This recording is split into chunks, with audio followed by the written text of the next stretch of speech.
Mrs Patil आपल्या वर्गात शिरल्या. इंग्रजी माध्यमाची शाळा होती. पाटीलबाईंना वर्गात बोलणे सुरू करताना लव्ह यू ऑल असं म्हणायची सवय होती. तसं त्या म्हणाल्याही, पण त्यांना जाणवलं की खरं तर आपण हे मनापासून म्हणत नाही आहोत. त्याला कारण शेवटच्या बाकावर बसणारा एक मुलगा होता.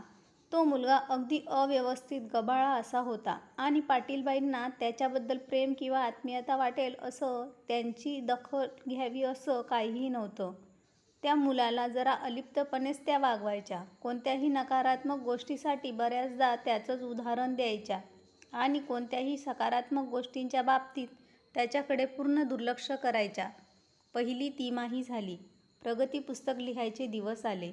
त्याही मुलाची प्रगती त्यांनी लिहिली. शाळेची अशी पद्धत असते की प्रगती पुस्तकावर शेवटी मुख्याध्यापिकेची सही होते. त्याप्रमाणे प्रगती पुस्तक सहीसाठी गेली.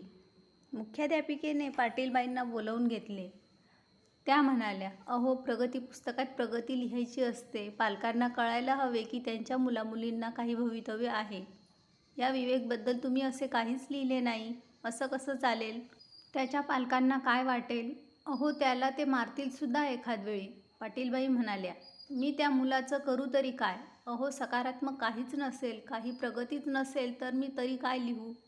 ठीक आहे, तुम्ही वर्गावर जा, मुख्याध्यापिका म्हणाल्या. मुख्याध्यापिकेने लगेच शाळेची कागदपत्र सांभाळणाऱ्या व्यक्तीला बोलावून घेतले आणि विवेकची जुनी प्रगती पुस्तके काढून आणायला सांगितले आणि विवेकची जुनी प्रगती पुस्तके पाटीलबाईंकडे पाठवून दिले. पाटीलबाईंनी प्रगती पुस्तके चाळायला सुरुवात केली. तिसरीच्या प्रगती पुस्तकावर शेरा होता. विवेक हा वर्गातील सगळ्यात हुशार विद्यार्थी आहे. त्यांना आश्चर्याचा धक्का बसला. त्यांनी चौथीचे प्रगती पुस्तक पाहिले. त्यात असलेले दर तिमाहीचे शेरे असे सुचवत होते की त्याच्या प्रगतीचा आलेख हळूहळू खाली येतो आहे. त्याच्या आईला दुर्धर कॅन्सरने ग्रासले होते आणि रोग आता शेवटच्या स्थितीत पोहोचला होता. त्याची आई त्याच्याकडे आता पूर्वीसारखे लक्ष देऊ शकत नव्हती आणि ते हळूहळू त्याच्या शेऱ्यांमधून ध्वनित होत होते. 6वीत शेरा होता. विवेकने त्याची आई गमावली आहे आणि तो स्वतःही हरवल्यागत झाला आहे. आता त्याच्याकडे अधिक लक्ष देण्याची नितांत गरज आहे, नाहीतर आपण त्याला गमावू. आत्तापर्यंत पाटीलबाईंच्या डोळ्यात अश्रू दाटले होते. त्या तशाच मुख्याध्यापिकेच्या कक्षात गेल्या. म्हणाल्या, मला आता कळले आहे काय करायला पाहिजे ते. पुन्हा सोमवारी त्या वर्गावर गेल्या आणि वर्गावर नजर फिरवून नेहमीप्रमाणे म्हणाल्या, लव्ह यू ऑल.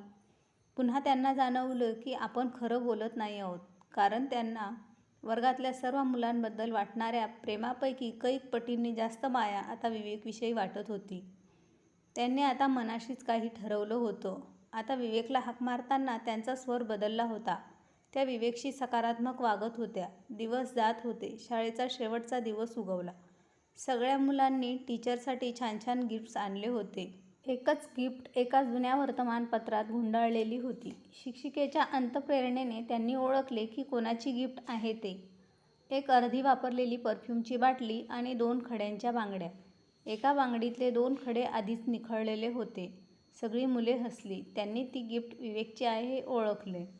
काही न बोलता पाटीलबाईंनी तो परफ्यूम आपल्या साडीवर उडवला. त्या 2 बांगड्या आपल्या हातात घातल्या. आता विवेकचा चेहरा खुलला.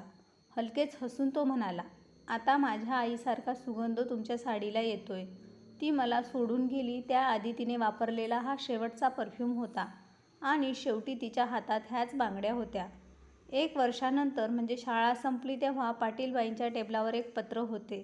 मला जेवढे शिक्षक शिक्षिका लाभल्या त्यातल्या सर्वात तुम्ही छान आहात, विवेक. त्यानंतर बरीच वर्ष विवेककडून याच आशयाचे पत्र त्यांना दरवर्षी मिळत असे. वर्षे निघून गेली. त्यांचा संपर्क राहिला नाही. दरम्यान त्या निवृत्तही झाल्या. अचानक त्यांना एक कुरिअरवाला शोधत आला.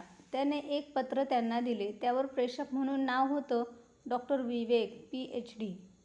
या दरम्यान विवेक मोठा झाला होता. विवेकने खूप प्रगती केली होती. डॉक्टरेट मिळवली होती. पत्रात तीच ओळ पुन्हा होती, थोड्या फरकाने.